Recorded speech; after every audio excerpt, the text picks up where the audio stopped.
آنکھوں کا تارا نام محمد، دل کا اجالا نام محمد، آنکھوں کا تارا نام محمد، دل کا اجالا نام محمد، صلی اللہ علیہ وسلم، صلی اللہ علیہ وسلم، صلی اللہ علیہ وسلم، صلی اللہ علیہ وسلم۔ پوچھے گا مولا لایا ہے کیا کیا، پوچھے گا مولا لایا ہے کیا کیا، پوچھے گا مولا لایا ہے کیا کیا، پوچھے گا مولا لایا ہے کیا کیا، میں یہ کہوں گا نام محمد، میں یہ کہوں گا نام محمد، صلی اللہ علیہ وسلم، صلی اللہ علیہ وسلم، صلی اللہ علیہ وسلم، صلی اللہ علیہ وسلم۔ دولت جو چاہو دونوں جہاں کی، دولت جو چاہو دونوں جہاں کی، دولت جو چاہو دونوں جہاں کی، دولت جو چاہو دونوں جہاں کی، کر لو وظیفہ نام محمد، کر لو وظیفہ نام محمد، صلی اللہ علیہ وسلم، صلی اللہ علیہ وسلم، صلی اللہ علیہ وسلم، صلی اللہ علیہ وسلم۔ اللہ اکبر رب العلا نے، اللہ اکبر رب العلا نے، اللہ اکبر رب العلا نے، اللہ اکبر رب العلا نے، ہر شے پہ لکھا نام محمد، ہر شے پہ لکھا نام محمد، صلی اللہ علیہ وسلم، صلی اللہ علیہ وسلم۔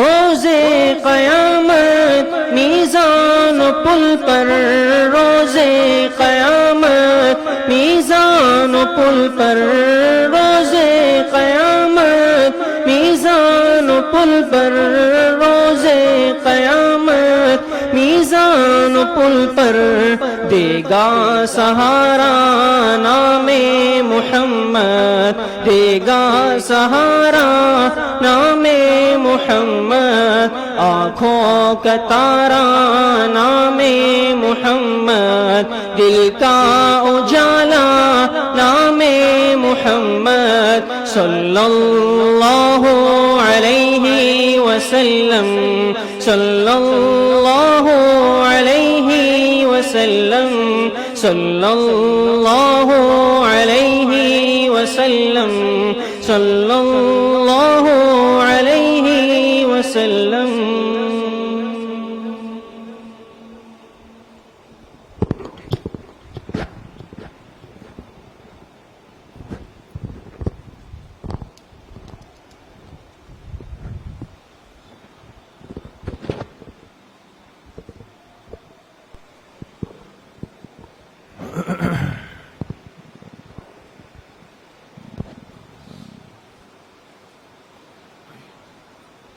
بسم اللہ الرحمن الرحیم، الحمد للہ وکفى وسلام علی عباده الذین اصطفى، خصوصا على سيد الرسل وخاتم الأنبياء وعلى آله وأصحابه الأتقياء. أما بعد فأعوذ بالله من الشيطان الرجيم. بسم الله الرحمن الرحيم. اليوم أكملت لكم دينكم وأتممت عليكم نعمتي ورضيت لكم الإسلام دينا. وقال رسول الله صلى الله عليه وسلم: من زار قبري فقد وجبت له شفاعتي. صدق الله وصدق رسوله النبي الكريم. يا رب صل وسلم دائما أبدا على حبيبك خير الخلق كلهم. تمام حضرات ایک مرتبہ محبت و عقیدت سے درود شریف پڑھ لیں.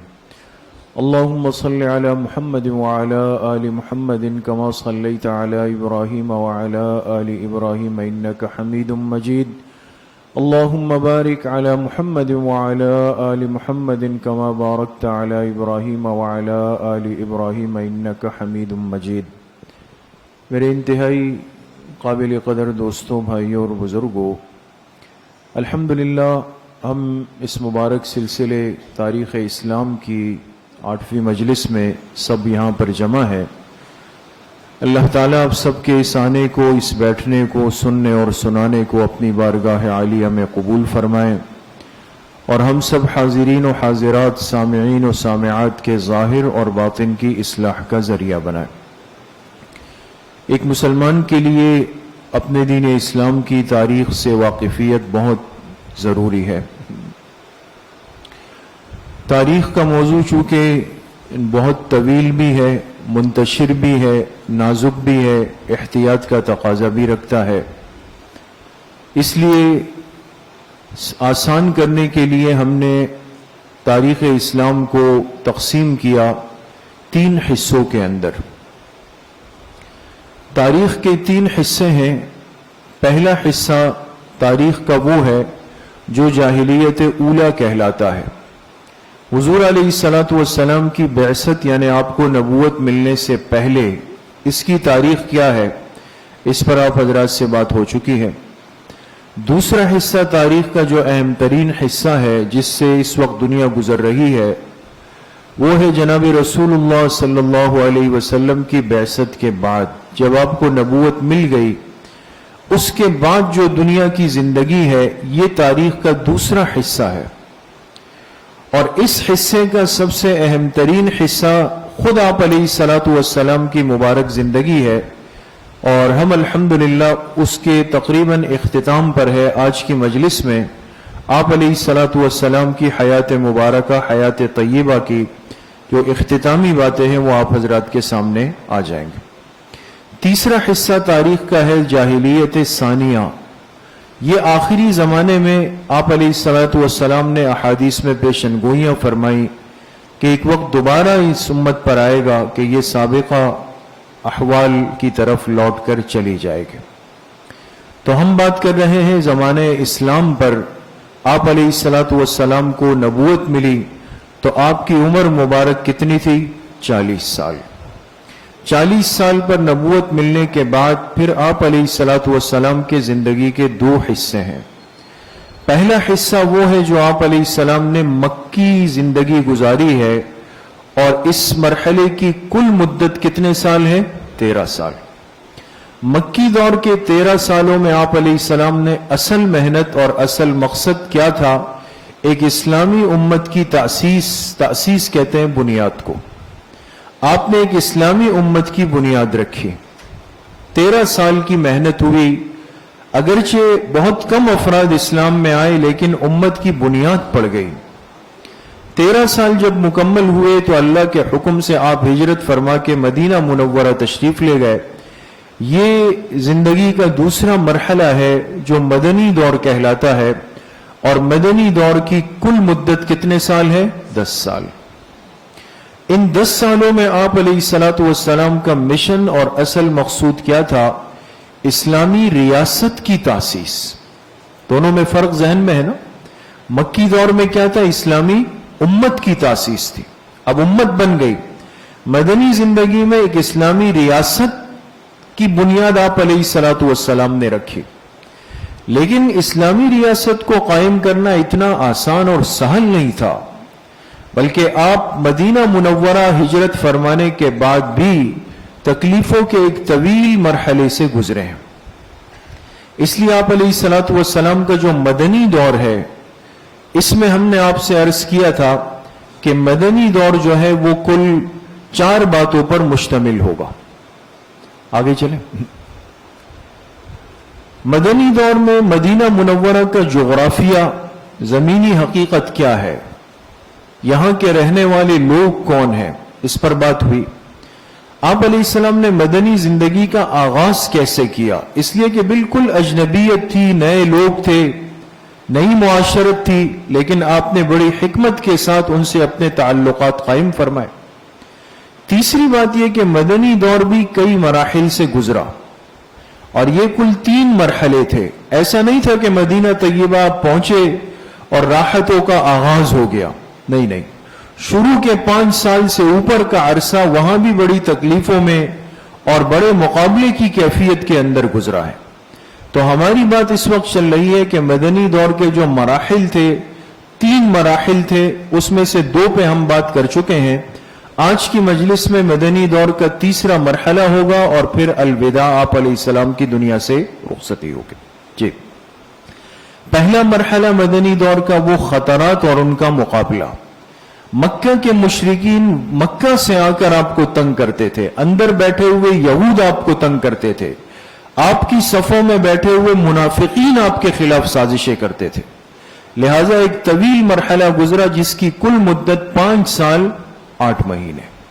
جی، دوسرا مرحلہ پھر 5 سال 8 مہینے جب پورے ہوئے، اب فتح کی ابتدا اور آثار شروع ہو گئے، اور اس مرحلے کی کل مدت ہے 1 سال اور 11 مہینے.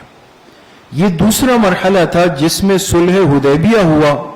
آپ کے سامنے پچھلی مجلس میں بات آئی، اور صلح حدیبیہ میں اتنا ہوا کہ آپ علیہ السلام کو سکون کے ساتھ اپنے مقصد، اپنے دعوت، اپنے کام کا موقع ملا. اب تیسرے مرحلے کا آغاز ہو رہا ہے مدنی دور کا، فتح کی تکمیل اور اس کے آثار. اس مرحلے کی کل مدت کتنی ہے دوستو؟ 2 سال اور 5 مہینے. آپ تینوں کو اگر ملائیں گے تو یہ کل 10 سال کا عرصہ بن جاتا ہے. اب تیسرے مرحلے میں فتح کی تکمیل اور آثار کیسے ہوئی؟ جی، آپ سے عرض کیا تھا کہ سن 6 ہجری میں آپ علیہ السلام صحابہ کی 1400 جماعت کو لے کر عمرے کی ادائیگی کے لیے گئے، لیکن وہاں انہوں نے آپ کو اندر آنے نہیں دیا، عمرے کا موقع نہیں دیا. بالآخر بات چیت کے بعد ایک معاہدہ طے ہوا جس کی شقیں تھی، اور اس میں ایک شق یہ تھی کہ اس سال آپ واپس جائیں، اگلے سال آپ عمرے کے لیے آ سکتے ہیں. اس کے علاوہ بھی 4 شقیں اور تھیں، اور دونوں فریقین نے اپنے آپ کو پابند کیا کہ کوئی اس معاہدے کی خلاف ورزی نہیں کرے گا. سمجھ گئے؟ سن 6 ہجری میں یہ بات ہو گئی. آپ سہولت ہو گئی، آپ علیہ السلام آئے سکون کے ساتھ، آپ نے پوری دنیا کے بادشاہوں کو خطوط لکھے، معاہدہ چل رہا تھا. لیکن اس بیچ میں کچھ باتیں ایسی پیش آئی کہ کفار مکہ جنہوں نے خود معاہدہ کیا تھا، انہوں نے اس معاہدے کی خلاف ورزی کی. مکہ والوں نے معاہدہ توڑا. کیسے توڑا وہ ابھی آپ کے سامنے آئے گا. اور اس معاہدے کا ٹوٹنا ذریعہ بنا، اللہ پاک نے بنایا مکہ مکرمہ کے فتح ہونے کا، جو آپ کا مسکن اصلی تھا، جہاں سے ایک وقت میں ان ظالموں نے آپ کو نکالا تھا، ہجرت پہ مجبور کیا. بالآخر وہی وقت آیا، اللہ پاک نے دنیا کو دکھایا. رمضان سن 8 ہجری میں آپ علیہ السلام اسی مکہ مکرمہ میں داخل ہوئے، لیکن اب جو داخل ہوئے تو فاتح بن کر داخل ہو گئے. اللہ پاک نے دوبارہ مکہ مکرمہ آپ کے حوالے کر دیا. اب یہ فتح کی تکمیل ہو رہی تھی. آپ کا مشن اور آپ کا مقصد جو دنیا میں تھا، اللہ پاک اس کو پورا فرما رہے تھے. لیکن فتح مکہ، اس کے اسباب کیا بنے، وجوہات کیا بنی، آپ دیکھیں. اس کے اسباب 3 باتیں تھی دوستو، بالکل اختصار سے چلیں گے تاکہ بات پوری ہو سکے. پہلی بات یہ ہوئی کہ مکہ مکرمہ میں کچھ شاعر تھے. عربوں میں شاعری کا مزاج بہت زیادہ تھا. ایک تو انہوں نے آپ علیہ الصلوۃ والسلام کی شان میں گستاخی کی، ایسے اشعار پڑھے جس میں آپ علیہ الصلوۃ والسلام کی ذات اقدس کی توہین کی، بے ادبی کی، گستاخی کی، اور یہ اطلاعات متواتر مدینہ منورہ آئی، جس سے صحابہ کے جذبات مشتعل ہوئے کہ بھئی ہمارے پیغمبر کی توہین ہو رہی ہے، جبکہ ہم نے ان سے معاہدہ کیا ہے۔ ایک بات۔ دوسری بات یہ کہ صلح حدیبیہ کی خلاف ورزی ہوئی۔ صلح حدیبیہ کے اندر جو 5 شقیں تھی، اس میں ایک شق یہ بھی تھی، ایک پوائنٹ یہ بھی تھا کہ جتنے قبائل ہیں مکہ اور مدینہ کے اطراف میں وہ آزاد ہیں، چاہے وہ مسلمانوں کے ساتھ ملے چاہے وہ کافروں کے ساتھ ملے، ان سے کوئی چھیڑ چھاڑ نہیں ہوگی۔ تو کچھ قبائل نے مدینہ منورہ آ کر آپ علیہ السلام سے اتحاد کی کوشش کی، اور مکہ والوں نے ان کو پکڑ کر ان کی پٹائی کی۔ یہ اس شق کی خلاف ورزی تھی کہ جب ایک قبیلہ اور قوم آزاد ہے اپنے فیصلے میں، تو آپ ان پہ کیسے زبردستی کر سکتے ہیں؟ یہ اطلاع بھی آپ علیہ السلام کو مل گئی کہ معاہدہ ٹوٹ گیا۔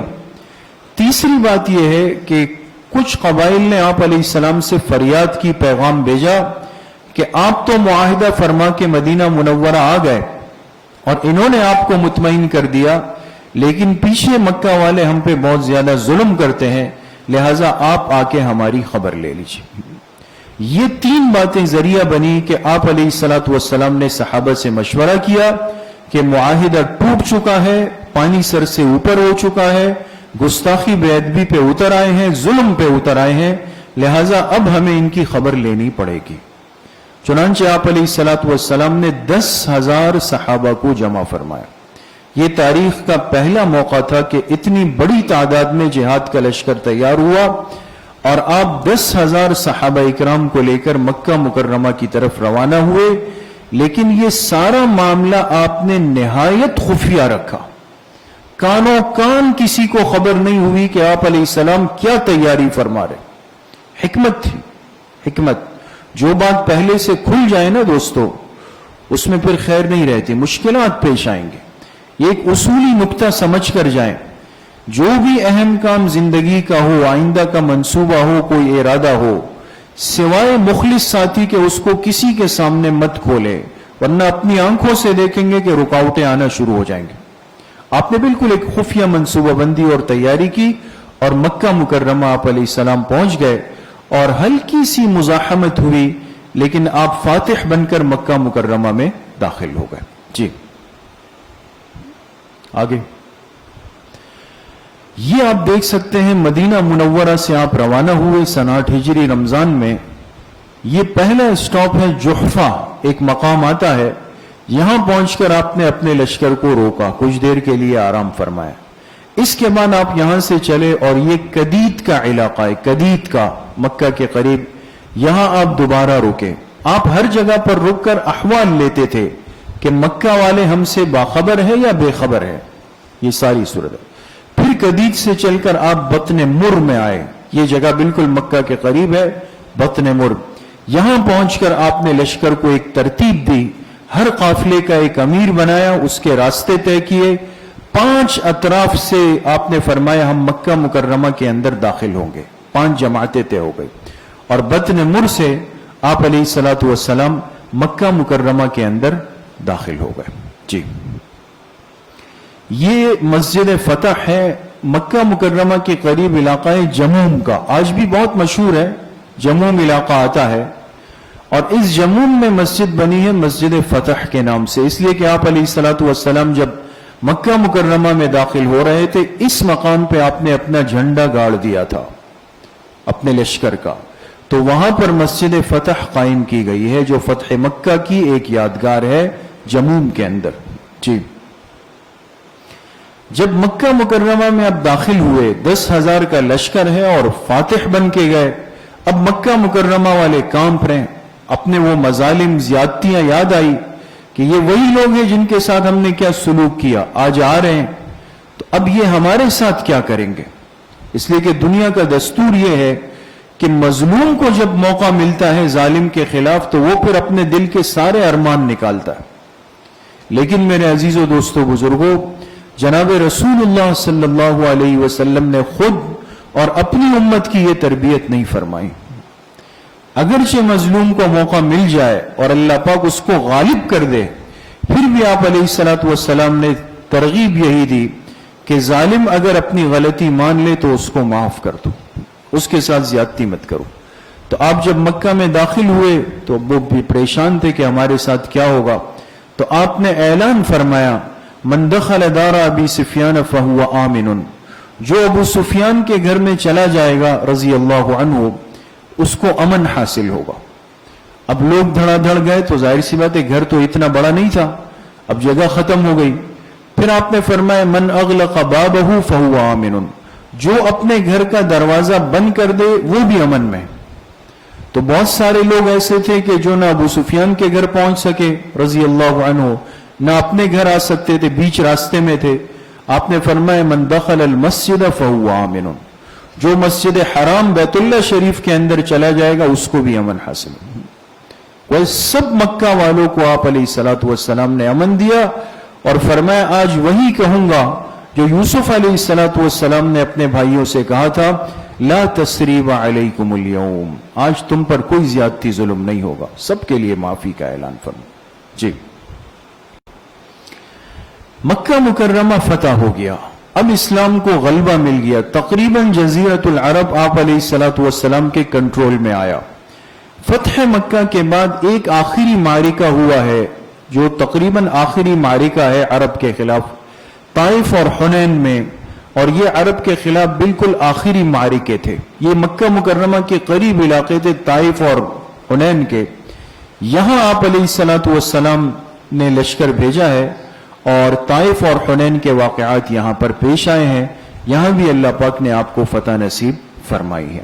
بہرحال فتح مکہ یہ وہ موقع ہے کہ جہاں پہنچ کر اللہ پاک نے گویا کہ آپ علیہ الصلوۃ والسلام کے مقصد کی تکمیل فرما دی۔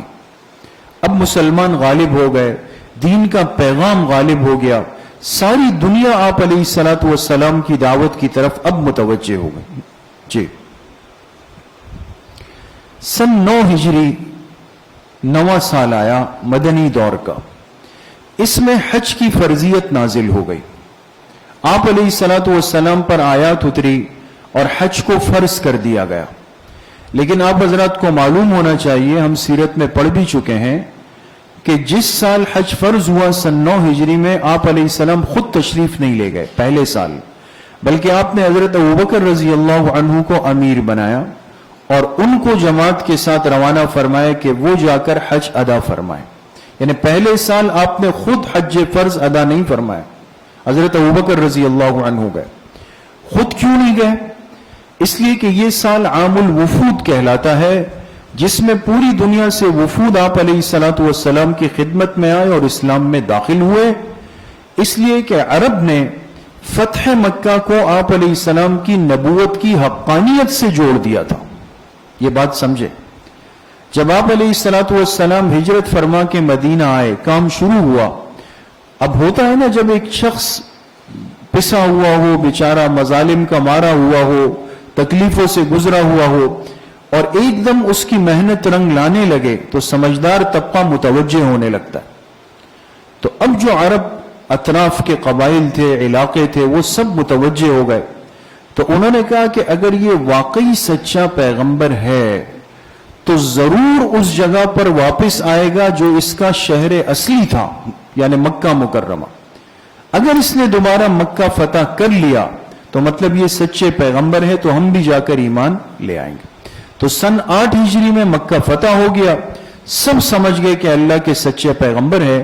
تو سن 9 ہجری کے اندر پورے حجاز اور اطراف کے علاقوں سے وفد کے وفد بن کر آپ علیہ السلام کی خدمت میں آنے لگے اور سب نے آ کے اسلام قبول کیا۔ آپ یہ کیفیت دیکھ سکتے ہیں دوستو، یہ ایک نقشہ ہے۔ آپ علیہ السلام مدینہ منورہ میں تشریف فرما ہو گئے، حضرت ابوبکر صدیق رضی اللہ عنہ کو حج کے لیے بھیج دیا، اور یہ آپ دیکھ سکتے ہیں کہ پورے حجاز سے یہ جو لکیریں نظر آ رہی ہے نا، ہر قبیلہ ہر قوم اپنا وفد بنا کر اپنے امیر کے ساتھ آتا رہا اور آپ کی خدمت میں حاضر ہو کر آپ کے ہاتھ پر بیعت کی اور اسلام میں داخل ہوتا چلا گیا۔ اس لیے 9 ہجری کو کہتے ہیں عام الوفود۔ یہ دیکھ رہے ہیں، عام عربی میں کہتے ہیں سال کو، یہ وفود کے آنے کا سال ہے. یہ سال مسجد نبوی میں باقاعدہ ایک ستون موجود ہے جس کو اسطوانۃ الوفود کہتے ہیں، یعنی جہاں بیٹھ کر آپ علیہ السلام آنے والے وفود سے ملاقات کرتے تھے، بیعت فرماتے تھے، ان کو اسلام کے اندر داخل فرماتے تھے. تو سن 9 ہجری میں ایک بہت بڑا طبقہ اسلام کے دائرے میں داخل ہو گیا. جی سن 10 ہجری جب اگلا سال آیا تو خود آپ علیہ الصلوۃ والسلام نے اب حج کی تیاری شروع فرما دی. اس لیے اس حج کو حجۃ الوداع کہتے ہیں. اب یہ چونکہ آپ علیہ الصلوۃ والسلام کے عمر مبارک کا وہ حج ہے کہ جس کے بعد آپ دنیا سے تشریف لے گئے، پھر اس لیے اس کو حجۃ الوداع کہتے ہیں. سن 10 ہجری میں آپ نے تیاری شروع کی اور 1 لاکھ سے اوپر کا مجمع حج کے لیے آپ کے ساتھ مکہ مکرمہ کی طرف آیا. 1 لاکھ سے اوپر کا مجمع آیا. یہ حجۃ الوداع ہے. جی اب حج کی تفصیل تو بہرحال چونکہ پہلے آ بھی چکی ہے تفصیل سے. حج کے افعال کے بارے میں آپ جانتے ہیں کہ منی، عرفات، مزدلفہ، مکہ مکرمہ سارے حج کے اعمال ہیں. آپ جب حج کی ادائیگی کرتے ہوئے سن 9 ذی الحجہ کو جب آپ عرفات گئے، آپ حضرات جانتے ہیں کہ حج کا جو سب سے بڑا فرض ہے وقوف عرفہ، وہ کہاں پہ ادا ہوتا ہے؟ میدان عرفات میں. اللہ سب کو حاضری نصیب فرمائے. عرفات میں تو جب آپ عرفات پہنچے تو یہاں اللہ پاک نے آپ پر یہ عظیم الشان آیت اتاری ہے، الیوم اکملت لکم دینکم واتممت علیکم نعمتی ورضیت لکم الاسلام دینا، جس میں واضح طور پہ آپ کو پیغام دے دیا کہ آج آپ نے اپنے لائے ہوئے مقصد کو، ہدف کو، دعوت کے کام کو پورا کر دیا. آپ اپنے مشن کے اندر کامیاب ہو گئے.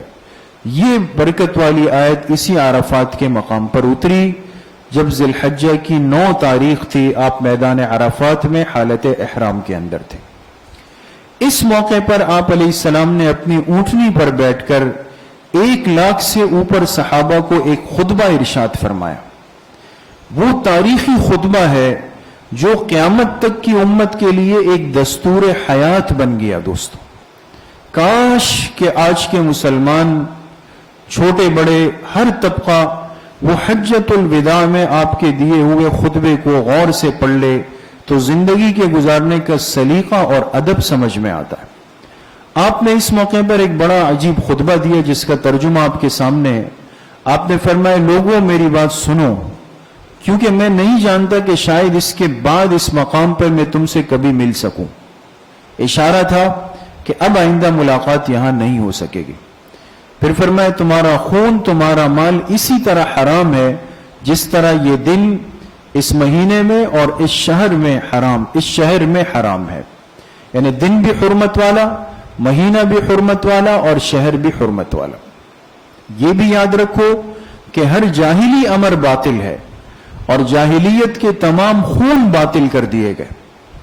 اور سب سے پہلے میں اپنے خاندان ابن ربیعہ ابن الحارث کا خون باطل کرتا ہوں جس نے بنی سعد میں پرورش پائی اور اس کو حذیل نے قتل کر ڈالا. زمانے جاہلیت میں قتل و قتال ہوتے تھے. ایک قتل ہوا اس کے بدلے میں وہ 10 لوگوں کو مارتے تھے. یہ ظلم کا ایک نظام تھا. آپ نے فرمایا آج کے بعد وہ سارے سلسلے ختم. اب دیکھیں بات کرنا آسان، لیکن آپ نے صرف بات نہیں کی، پہلے اپنے خاندان کو پیش کیا. فرمایا ہمارے خاندان کے ایک بچے کا جو خون ہوا ہے اگرچہ ظلمن ہوا لیکن میں اس کو پہلے معاف کرتا ہوں تاکہ یہ سلسلہ رک جائے. اور فرمایا جاہلیت کے تمام سود بھی باطل کر دیے گئے. سود کا بہت بڑا نظام عرب میں چلتا تھا. اور فرمایا سب سے پہلے اپنے خاندان عباس ابن عبد المطلب کا سود باطل کرتا ہوں. یہ سب کا سب باطل ہے، اس کو آپ نے چھوڑ دیا. جی عورتوں کے معاملے میں خدا سے ڈرو. تم ان کو اللہ کی امانت کے طور پہ تم نے حاصل کیا اور ان کی شرمگاہوں کو اللہ کی بات کے ساتھ یعنی نکاح کے ساتھ حلال سمجھا. تمہارا ان پر یہ حق ہے کہ وہ تمہارے بستر پر کسی غیر کو نہ آنے دے. اگر وہ ایسا کرے بھی تو ایسی مار مارو جو نمودار نہ ہو، یعنی ظلم کی حد تک مت جاؤ. اور ان کا حق تمہارے اوپر یہ ہے کہ ان کے لیے معقول طریقے پر خوراک اور لباس کا انتظام کرو. تم میں ایک چیز چھوڑ جاتا ہوں، اگر تم نے اس کو مضبوطی سے پکڑ لیا تم گمراہ نہ ہوگے، اور وہ چیز اللہ کی کتاب ہے۔ تم سے میرے بارے میں پوچھا جائے گا تو تم کیا جواب دو گے؟ آپ نے مجمع سے پوچھا قیامت کے دن۔ صحابہ نے عرض کیا ہم کہیں گے کہ آپ نے اللہ کا پیغام پہنچا دیا، اپنا فرض آپ نے ادا کر دیا ہے۔ تو آپ علیہ السلام نے شہادت کی انگلی آسمان کی طرف اٹھائی، 3 مرتبہ ارشاد فرمایا اے خدا تو گواہ رہنا، اللہم اشہد اللہم اشہد اللہم اشہد۔ جو پیغام آپ لائے تھے آپ نے اس کو پورا کر کے سنا دیا یہاں پہ۔ جی، مدنی دور کے 3 مراحل دوستوں آپ حضرات کے سامنے آ گئے۔ آپ نے حج فرما لیا، خطبے میں اشارہ دے دیا کہ اب میرے دنیا سے جانے کا وقت قریب آ چکا ہے۔ اب حضور علیہ الصلوۃ والسلام کا دنیا سے الوداعی سفر ہے، دنیا سے جدائی ہے۔ اب یہ دنیا سے آپ تشریف لے گئے، کس کیفیت کے ساتھ، آپ پر بیماری کب آئی، کیسے آئی، اس کا ایک خلاصہ آپ کے سامنے آئے گا۔ جی، سفر آخرت، الوداعی آثار۔ آپ جب حج فرما کے واپس مدینہ پہنچے نا، کچھ افعال و اعمال آپ نے ایسے کیے جس سے لگتا تھا کہ شاید آپ کہیں کی روانگی فرما رہے ہیں۔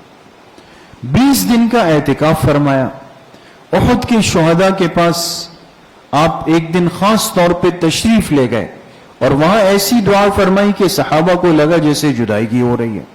خطبوں میں آپ نے ایسی بات فرمانا شروع کی کہ صحابہ کو لگتا جیسے آپ ہم سے جدا ہو رہے ہیں، نشانیاں شروع ہو گئی۔ دوسری بات یہ کہ آپ پر بیماری آ گئی۔ بیماری کب آئی وہ ابھی آپ کے سامنے آئے گا۔ آپ ایک جنازے میں تشریف لے گئے، ایک صحابی کا جنازہ تھا۔ جنازے سے جب آپ واپس ہوئے تو اس دوران آپ کے سر مبارک میں درد اٹھا، درد آیا، اور اس درد کی کیفیت کے ساتھ آپ اپنے حجرہ مبارک میں تشریف لائے، اور یہی درد آپ کی وفات تک آپ کے ساتھ چلا ہے۔ یہاں سے آپ کی بیماری کا آغاز ہوا۔ تیسرے نمبر پر آپ کی وفات پھر کب ہوئی؟ انتقال کے فوراً بعد خلافت کے مسئلے کو حل کیا گیا، حضرت ابوبکر صدیق رضی اللہ عنہ خلیفہ بنے۔ آپ کی تجہیز و تکفین کیسے ہوئی، نماز جنازہ کیسے پڑھی گئی، تدفین آپ کی کہاں پر ہوئی، یہ اہم ترین باتیں۔ جی، آپ کی بیماری کی کل مدت کتنے دن ہے دوستو؟ 13 دن ہے۔ دیکھیں بہت اہم باتیں اور موضوع ہے، اس کو ذہن میں رکھ۔ 13 دن آپ علیہ الصلوۃ والسلام وفات سے پہلے بیمار رہے۔ بیماری کا آغاز کب ہوا؟ سفر کی 29 تاریخ تھی، پیر کا دن سن 11 ہجری، اور میں نے عرض کیا آپ کہاں سے واپس آ رہے تھے؟ ایک جنازے سے آ رہے تھے، اور کہاں پہ درد اٹھا؟ آپ کے سر مبارک میں درد۔ پیر کے دن دیکھیں آپ کو بیماری شروع ہوئی۔ بیماری میں شدت 5 ربیع الاول بروز پیر آئی، ایک ہفتہ ہلکا ہلکا درد رہا، جب اگلا پیر آیا تو بیماری شدید ہو گئی۔ اب آپ علیہ السلام سہارے کے ساتھ مسجد نبوی آتے تھے، نماز پڑھا رہے تھے، لیکن خود اپنی طاقت آپ کی کم پڑ گئی۔ اب 2 صحابہ آپ کو سہارا دیتے تھے۔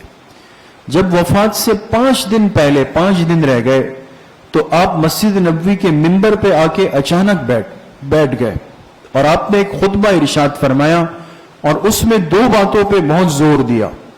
ایک فرمایا کہ قبور کی عبادت سے ممانعت، فرمایا لا تجعلوا قبری عیدا، فرمایا دیکھو میرے دنیا سے جانے کے بعد میری قبر کو عید مت بنانا۔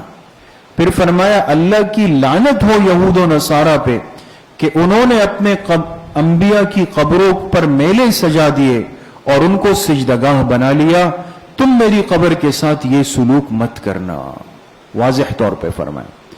دوسری بات آپ نے مسجد نبوی کے منبر پہ فرمائی کہ انصار کے ساتھ حسن سلوک کرنا، یعنی مدینہ کے رہنے والوں کے ساتھ، اس لیے کہ انہوں نے مشکل وقت میں ہمارا ساتھ دیا ہے، لہذا میرے جانے کے بعد ان کا خیال رکھنا۔ وفات سے جب 4 دن رہ گئے پہلے تو آپ نے ایک وصیت فرمائی 3 باتوں کی۔ پہلی بات فرمائی کہ مشرکین کو جزیرۃ العرب سے نکال دینا، اب تک موجود تھے، لیکن آپ نے فرمایا میرے دنیا سے جانے کے بعد ان کو کسی بھی طریقے سے جزیرۃ العرب سے نکال دینا، اور اس کی تکمیل حضرت عمر رضی اللہ عنہ کے دور میں ہوئی۔ دوسری وصیت آپ نے فرمائی کہ میرے دنیا سے جانے کے بعد دنیا بھر کے لوگ آئیں گے تمہارے پاس، تو آنے والے وفود کی عزت اور خوب مہمان نوازی کرنا، ان کا اکرام کرنا. تیسری بات فرمائی میرے دنیا سے جانے کے بعد قرآن کریم سے اپنے تعلق کو مضبوط رکھنا. جی اب بالکل وفات کا دن جب آیا، یہ پیر کا دن تھا، ربیع الاول کی کون سی تاریخ تھی؟ اکثر روایات میں 12 ربیع الاول کا لفظ آتا ہے. بعض نے 2 بھی لکھا، بعض نے 8 بھی لکھا، بعض نے 9 بھی لکھا، مختلف قسم کے. 12 ربیع الاول کی روایات زیادہ ہے. بالکل آپ علیہ السلام جب حالت نزع میں پہنچے تو آپ علیہ السلام نے اپنا سیدھا جو ہاتھ مبارک تھا یہ اس طرح اٹھایا، یہ اٹھایا. حضرت عائشہ رضی اللہ عنہ فرماتی ہے آخری مرتبہ جو آپ کی جسم مبارک میں حرکت ہے وہ یہ تھی کہ آپ کا سیدھا ہاتھ اٹھا اور پھر آپ کی پیشانی پر آ گیا. اور آپ علیہ السلام نے فرمایا الصلاۃ وما ملکت ایمانکم. دیکھیں آخری الفاظ دنیا سے جاتے، فرمایا نماز کا خیال رکھنا اور اپنے ماتحتوں کا خیال رکھنا. دنیا سے جاتے ہوئے جو بات اللہ کے حبیب کی زبان مبارک سے نکلی ہوگی وہ امت کے لیے کتنی اہمیت رکھتی ہوگی. دوست نماز بنیاد ہے، اور آج ہم کیا سلوک کرتے ہیں نماز کے ساتھ؟ ایک بہت بڑا طبقہ نماز سے کٹا ہوا ہے. فرمایا نماز اور ماتحتوں کا خیال رکھنا. جو کمزور طبقہ ہے، عورتیں ہیں، تمہارے ملازم ہے، ماتحت ہے، غلام ہے، ان پر زیادتی ظلم مت کرنا، ان کے حقوق بتائے. اور آخری جملہ آپ نے فرمایا اللہم بالرفیق الاعلی، اللہم بالرفیق الاعلی. اے اللہ میں رفیق اعلیٰ کے ساتھ یعنی اللہ کی ذات کے ساتھ ملنا چاہتا ہوں. یہ آپ علیہ السلام کی زبان مبارک سے نکلا ہوا آخری جملہ تھا. پھر حضرت عائشہ رضی اللہ عنہ فرماتی ہے کہ آپ کا وہ ہاتھ مبارک وہ نیچے آ گیا. یہ اشارہ تھا کہ آپ دنیا سے پردہ فرما گئے، تشریف لے گئے. جی اب بیماری کی کل مدت 13 دن تھی. آپ علیہ السلام نے آخری نماز جو پڑھائی ہے اپنی مسجد نبوی میں وہ مغرب کی نماز تھی. جمعرات کا دن 9 ربیع الاول 11 ہجری مغرب کی نماز پڑھائی. اب دیکھیں جب عشاء کی نماز کا وقت آیا نا اسی جمعرات کے دن تو آپ پر بے ہوشی طاری ہو گئی.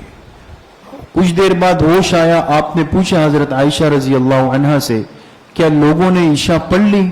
تو انہوں نے فرمایا کہ وہ آپ کے انتظار میں. آپ نے فرمایا جاؤ مشکیزے کا پانی لاؤ مجھے غسل کرا دو. تو ازواج مطہرات نے آپ کو ایک بڑے ٹب میں بٹھایا، آپ کو غسل کرایا گیا. آپ نے فرمایا اب مجھے اٹھاؤ، لیکن جب آپ کو اٹھانے کی کوشش کی گئی آپ پہ دوبارہ بے ہوشی طاری ہو. 3 دفعہ ایسا ہوا. آپ کو غسل کرایا گیا، آپ اٹھنے کی کوشش فرماتے اور پھر بے ہوشی میں چلے جاتے. 4تھی مرتبہ آپ نے فرمایا نماز پڑھ لی. فرمایا آپ کا انتظار ہو رہا ہے. آپ نے فرمایا مرو ابا بکر فلیصلی بالناس، جا کے ابو بکر سے کہو کہ وہ لوگوں کو نماز پڑھا دے. اشارہ کر دیا کہ میرے بعد میرے مصلی کی ذمہ داری وہ کس پر آئے گی؟ حضرت ابو بکر صدیق رضی اللہ عنہ. انہوں نے نماز پڑھانا شروع کر دی عشاء کی نماز. جب وفات سے 2 دن باقی رہ گئے تو آپ علیہ السلام کو اپنی طبیعت میں کچھ حشاشیت محسوس ہوئی، بہتری. تو آپ نکلے اور حضرت ابوبکر صدیق رضی اللہ عنہ ظہر کی جماعت شروع کر چکے تھے. اور آپ علیہ السلام جب نکلے حضرت علی رضی اللہ عنہ اور حضرت عباس رضی اللہ عنہ کے سہارے سے، تو حضرت ابوبکر رضی اللہ عنہ نے محسوس کیا کہ آپ تشریف لا رہے. وہ فوراً پیچھے ہٹنے لگے. آپ نے ہاتھ سے اشارہ کیا کہ اپنی جگہ پر رہے اور آ کر حضرت ابوبکر صدیق رضی اللہ عنہ کے بائیں جانب بیٹھ گئے. یعنی بائیں آئے تو حضرت ابوبکر آپ کی دائیں جانب ہو گئے. تو آپ امام بن گئے. حضرت ابوبکر صدیق رضی اللہ عنہ اب مکبر بن گئے. آپ تکبیر کہتے تھے، پھر حضرت ابوبکر صدیق رضی اللہ عنہ تکبیر کہتے تھے، پھر صحابہ پیچھے نماز پڑھتے تھے. اس کیفیت کے ساتھ 2 دن پہلے ظہر کی نماز میں آپ نے شرکت فرمائی. ایک دن جب وفات سے پہلے رہ گیا آپ نے اپنے تمام غلاموں کو آزاد فرما دیا. 7 دینار آپ کے پاس رہ گئے تھے. آپ نے حکم دیا کہ ان کو مساکین کے درمیان تقسیم کر دیا جائے. کوئی چیز آپ نے نہیں چھوڑی. جب آخری دن ہوا جو وفات کا دن تھا، پیر کا دن تھا، اور فجر کی نماز کھڑی ہو گئی، حضرت ابوبکر رضی اللہ عنہ فجر پڑھا رہے تھے. آپ کو اپنے جسم میں بہتری محسوس ہوئی. آپ حجرہ مبارک کے دروازے تک آئے اور پردہ جب ہٹایا تو دیکھا صحابہ جماعت کے ساتھ نماز پڑھ رہے تھے. ان کی اجتماعیت کو دیکھ کر آپ بہت خوش ہوئے اور مسکرائے، اور مسکرا کے آپ نے پردہ دوبارہ ڈال دیا. یہ آخری دفعہ آپ نے صحابہ کو دیکھا ہے. نماز فجر میں امت کو نماز کی حالت میں دیکھے اور آپ پھر مسکرائے. پھر آپ حجرے کے اندر تشریف لے گئے. جی یہ دیکھ سکتے ہیں دوستو، یہ مسجد نبوی ہے اور یہ ازواج مطہرات کے حجرے ہیں. بیماری کے سارے ایام ام المومنین عفیفہ کائنات حضرت عائشہ صدیقہ رضی اللہ تعالی عنہ کے حجرے میں گزرے، اور اسی میں ہی آپ علیہ الصلوۃ والسلام کا سر مبارک ان کی گود میں تھا، اور اسی میں آپ پہ حالت نزع طاری ہوئی اور آپ کی روح مبارک جو ہے آپ کے جسم مبارک سے پرواز کر گئی ہے. یہ حضرت عائشہ رضی اللہ عنہ کا حجرہ تھا.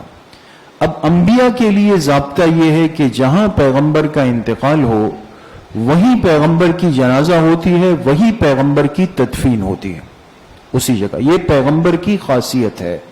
تو حجرہ عائشہ میں رضی اللہ عنہ میں آپ کا انتقال ہوا، لہٰذا آپ علیہ السلام کی قبر مبارک جو ہے وہ حضرت عائشہ رضی اللہ عنہ کے حجرے کے اندر بن گئی. اس لیے حدیث پاک میں آتا ہے 70,000 فرشتے صبح، 70,000 فرشتے شام کو امت کا درود لے کر آپ علیہ السلام کی خدمت میں پہنچتے. جنت کا ٹکڑا بن گیا وہ. جی تجہیز و تکفین. اب آپ علیہ الصلوۃ والسلام کے کفن دفن کی غسل کی تیاری شروع ہوئی. چونکہ صحابہ پہ بڑا صدمہ تھا. 12 ربیع الاول پیر کا دن ہے. غسل کے لیے آپ علیہ السلام کے اہل بیت جو آپ کے خاندان کے قریبی حضرات تھے وہ طے ہوئے. آپ کے چچا حضرت عباس رضی اللہ عنہ اور 3 چچزاد بھائی تھے، حضرت علی رضی اللہ عنہ، حضرت فضل ابن عباس، قثم ابن عباس. یہ 2 آپس میں بھائی ہیں دوستوں. حضرت عباس رضی اللہ عنہ کے بیٹے ہیں اور یہ آپ علیہ الصلوۃ والسلام کے چچزاد بھائی بھی ہیں اور آپ کے داماد بھی ہیں. اور ایک حضرت اسامہ جو آپ علیہ الصلوۃ والسلام کے منہ بولے بیٹے کے بیٹے تھے، اور ایک خادم تھے آپ کے شقران یہ، اور ایک اوس ابن خولی انصاری رضی اللہ عنہم. تو یہ کل 7 حضرات تھے جو آپ علیہ السلام کے غسل میں شریک ہوئے. جب غسل دیا گیا تو پھر آپ کو کفن دینے کے لیے 3 یمنی کپڑے لائے گئے. یمن کے بنے ہوئے کپڑے عام طور پہ عرب لوگ کفن میں اس کو استعمال فرماتے تھے. اس میں آپ علیہ السلام کو کفن دیا گیا. اور مردوں کے لیے جو مسنون کفن ہے وہ 3 چادریں ہی ہیں کہ 3 چادروں میں مرد کو کفن دیا جائے گا. 3 یمنی کپڑوں میں آپ علیہ السلام کو کفن دیا گیا. جی نماز جنازہ آپ دیکھیں پیر کے دن انتقال ہوا، منگل کا دن آیا. آپ علیہ الصلوۃ والسلام کی نماز جنازہ چونکہ اسی حجرے میں ادا کرنی تھی، میں نے عرض کیا، اور حجرہ مبارکہ بہت تنگ تھا. تو آپ علیہ الصلوۃ والسلام کے جسم مبارک کو وہاں پر رکھا گیا، اور ہر صحابی انفرادی طور پہ ایک ایک کر کے آیا. اجتماعی شکل نہیں بن سکتی تھی وہاں پہ، تو ہر انفرادی طور پر ایک ایک دو دو ایک ایک دو دو ایک ایک. پہلے مدینہ والے فارغ ہوئے، پھر اطراف سے مکہ والے سارے علاقے کے لوگ. اس میں 2 دن لگے ہیں دوستوں. اس لیے بات ذہن میں رکھیں، آپ علیہ السلام کی تدفین 2 دن بعد اس لیے ہوئی. پیغمبر کی خصوصیات ہوتی ہے کہ جس نے نماز جنازہ پڑھنی تھی ہر ایک کا حق تھا، اور وہ بھی انفرادی طور پہ، لہذا اس میں بہت زیادہ وقت لگا. تو پیر کا دن گزرا، منگل کا دن گزرا، بدھ کی شب داخل ہو گئی. جی جو بدھ کی شب آ گئی، یہ 14 ربیع الاول شروع ہو گئی تھی مغرب کے بعد. تو حجرہ عائشہ رضی اللہ عنہ میں ہی آپ علیہ السلام کے لیے قبر بنائی گئی. اب مشورہ یہ ہوا کہ آپ کی قبر کون بنائے. مدینہ میں 2 حضرات تھے جو قبر بنانے میں بڑے ماہر تھے. ایک صحابی وہ تھے جو کہ شق بناتے تھے، اور ایک صحابی وہ تھے جو لحد بناتے تھے. یہ قبر کی 2 شکلیں ہیں. ہمارے ہاں جیسے قبرستان میں ہم جا کے قبر کھودتے ہیں، یہ شق کہلاتی ہے کہ بس نیچے آپ نے ایک گڑھا کھود دیا، چوکور بنا دیا اور میت کو دیوار کے ساتھ ٹیک لگا کے رکھ دیا. یہ شق ہے. اور ایک ہوتا ہے لحد جس کو بغلی قبر کہتے ہیں. ہمارے ہاں عرب میں اس طرح بناتے کہ زمین کھود کے گڑھا بنایا، پھر دائیں طرف اندر مزید کھود دیتے اور پھر میت کو اندر رکھ کے اس کو بند کرتے ہیں، پھر قبر اوپر سے۔ اب لحد افضل ہے، اور آپ علیہ السلام کی قبر مبارک جو حضرت ابو طلحہ رضی اللہ عنہ نے بنائی وہ لحد تھی، لیکن شق اس لیے بنائی جاتی ہے ہمارے ہاں کہ ہمارے ہاں کی زمین کمزور ہے، وہ لحد کو قابو نہیں کر سکے گی، زمین بیٹھ جائے گی، اس لیے شق بھی جائز ہے اور لحد بھی جائز ہے، لیکن جہاں لحد بنائی جا سکے قبر تو لحد بنانا افضل ہے۔ اور آپ علیہ السلام کی قبر مبارک بھی کون سی بنائی گئی؟ لحد بنائی گئی۔ حضرت ابو طلحہ انصاری رضی اللہ عنہ آئے، انہوں نے آپ کی قبر مبارک کھودی ہے، یہ خوش نصیبی ان کے حصے میں آئی اور آپ علیہ السلام کی تدفین کا عمل ہوا۔ یہ ہے جو قیامت تک کے لیے جنت کا ٹکڑا بن گیا اور امت کے لیے تسکین کا سامان ہے، آخری امت کے لیے کہ امت یہاں پر حاضری دے سکتی ہے۔ آپ علیہ السلام کے روضہ مبارک پہ درود شریف آپ کی خدمت میں پیش کرنا آپ کا سب سے بڑا حق ہے۔ مسجد نبوی کے اندر مواجہات شریف، اللہ سب کو بار بار حاضری نصیب فرمائے، ان رکاوٹوں اور پابندیوں کو اللہ پاک عافیت کے ساتھ ختم فرمائے۔ یہ جو بڑی جالی ہے، یہ سوراخ ہے، بالکل اس کی سیدھ میں لکھا ہے سیرت نگاروں نے کہ آپ علیہ السلام کی قبر مبارک اس کی سیدھ میں آتی ہے، لیکن یہ یاد رکھیں کہ ایسا نہیں ہے کہ سامنے قبر نظر آ رہی ہے۔ بہت سارے لوگ یہاں کھڑے ہو کے کوشش کرتے ہیں سامنے نظر آئے گی، ایسا نہیں ہے، یہ جالیاں ہیں، اس کے بعد اندر ایک دیوار ہے، اس کے بعد اندر ایک دیوار ہے، اور اس کے اندر آپ علیہ السلام کی قبر اطہر ہے۔ زیادہ سے زیادہ جو صفائی کرنے والے حضرات ہوتے ہیں وہ اس کے اندر جا سکتے ہیں، یا جو حکومت کے خاص مہمان ہوتے ہیں، گنے چنے لوگ ہیں جو اس دیوار سے اندر والی دیوار میں چلے جا سکتے ہیں، لیکن جہاں آپ علیہ السلام کی قبر مبارک ہے خاص اور آپ کے حضرات شیخین ہے، اس خاص جگہ کو تاریخ کی کتابوں میں لکھا ہے کہ 10ویں یعنی 400 سال اب گزر گئے، اس کے بعد پھر کوئی اندر نہیں جا سکا ہے اس جگہ پر اور نہ جا سکتا ہے۔ وہاں جو انوارات ہے، جو تجلیات ہے، وہ ظاہر سی بات ہے یہ انسان نہیں برداشت کر سکتا ہے وہاں پہ۔ بہرحال انسان جہاں سے بھی زیارت کا موقع مل جائے بڑی خوش نصیبی ہے۔ تو یہ آپ علیہ السلام کا روضہ مبارک ہے۔ حدیث پاک میں آپ علیہ السلام نے فرمایا، من زار قبری فقد وجبت لہو شفاعتی، جس نے میری قبر کی زیارت کی تو قیامت کے دن اس کے حق میں میری شفاعت واجب ہو گئی۔ اتنی بڑی سعادت ہے۔ یہ گنبد خضرا ہے، سبز رنگ کا گنبد، جس کے بالکل سیدھ میں نیچے آپ علیہ السلام کی قبر مبارک کو بنایا گیا ہے۔ یہ گنبد جو ہے یہ ہمارے ترک بھائیوں کی تعمیر ہے۔ یہ ان کے زمانے کے اندر ایک بادشاہ نے یہ گنبد کی تعمیر کی، ابتداءً نہیں تھا، یہ بعد میں بنا ہے، اور ابتداءً جو اس کا رنگ تھا وہ بھی ایسا نیلا تھا، بعد میں اس کو سبز کر دیا گیا۔ بہرحال ایک مومن کی نگاہوں کی ٹھنڈک کا ذریعہ ہے، انسان جب اس کو تصویر میں بھی دیکھتا ہے ایمان کو تازگی اور جلا نصیب ہو جاتی ہے۔ تو آپ علیہ السلام دنیا سے رخصت ہو گئے، اور یہ امت کے لیے ایک بہت بڑے غم اور صدمے کا موقع تھا۔ حضرت انس رضی اللہ عنہ فرماتے ہیں کہ مدینہ کے 2 دن مجھے ساری زندگی یاد رہیں گے۔ ایک سب سے بڑی خوشی کا دن تھا جب آپ تشریف لائے ہجرت فرما کے، تو ہر جگہ سے نور پھوٹ رہا تھا، برکتیں تھی، اور ایک وہ دن جب آپ دنیا سے تشریف لے گئے، ہر جگہ غم ہی غم تھا، ہر دل بے چین تھا، فکر مند تھا۔ تو بہرحال صحابہ غم سے نڈال تھے۔ یہ آپ علیہ السلام کی قبر مبارک ہے۔ جی، یہ آپ علیہ السلام کی مبارک زندگی کا مرحلہ پورا ہو گیا۔ تاریخ کا ایک اہم حصہ آپ کے سامنے آیا۔ آپ کے سامنے اشارتاً یہ بات ہوئی کہ جب آپ علیہ السلام کی تدفین نہیں ہوئی تھی، اسی دوران خلافت کا مسئلہ بھی حل ہوا، اس لیے کہ امت خلافت کے بغیر ایک لمحہ بھی نہیں چل سکتی، تاکید فرمائی۔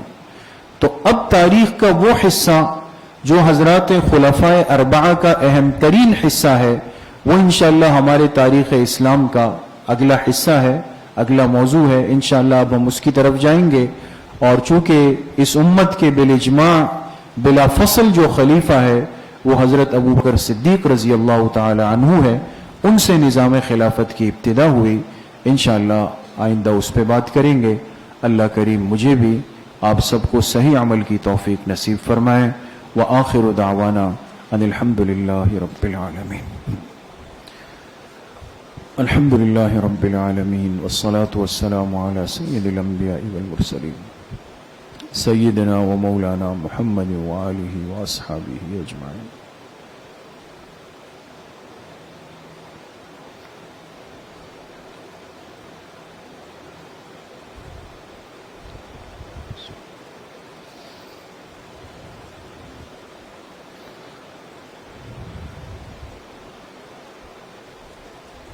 وصلی اللہ وسلم علی نبینا محمد وآلہ وصحبہ اجمعین برحمتہ. ایک اعلان سن لیں. انشاءاللہ آج عشاء کی نماز کے بعد ہماری ماہانہ اصلاحی بیان اور ذکر مراقبے کی مجلس ہوگی. تمام ساتھی اس میں بھی اہتمام سے شرکت فرمائیں. السلام علیکم.